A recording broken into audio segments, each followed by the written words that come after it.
নাম হচ্ছে রবি।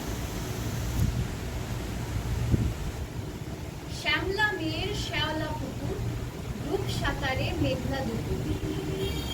লোলক আর শাখা পলা জুটল সে তো ছোট্ট বেলা। পুতুল নিয়ে খেলতে খেলতে পরিচয় তার চিমটে পড়তে। উনুনে গুনগুনে আজ তার সব, রান্নাবাটি খেলা আজ হয়েছে মাটি।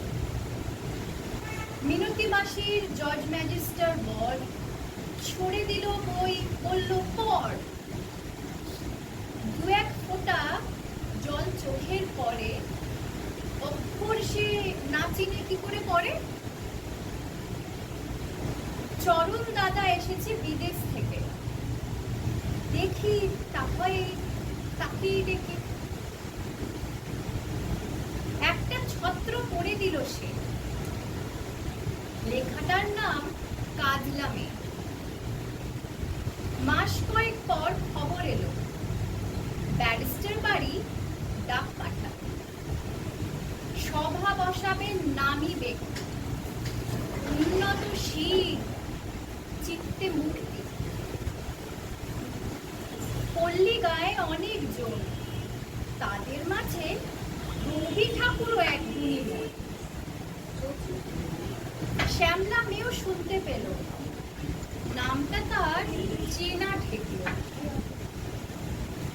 রইল উঠোন, রইল সিঁদুর, রইল চুল্লি, রইল পুকুর।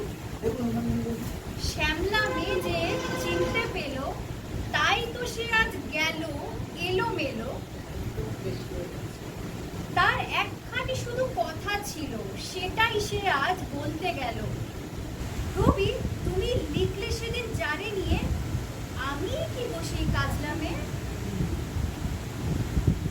আর কিছুক্ষণ সাথে থেকে ঠাকুরের পায়ে হাতটা রেখে স্লেট পেন্সিল নিল তুলে, নিজ ভাগ্য গড়বে বলে। অজ গ্রামের সেই কাজলা মেয়ে আত্মসম্মান সোপান পেয়ে চলল সেই পথ বহুদূর। সঙ্গে যে তার ছিল ঠাকুর।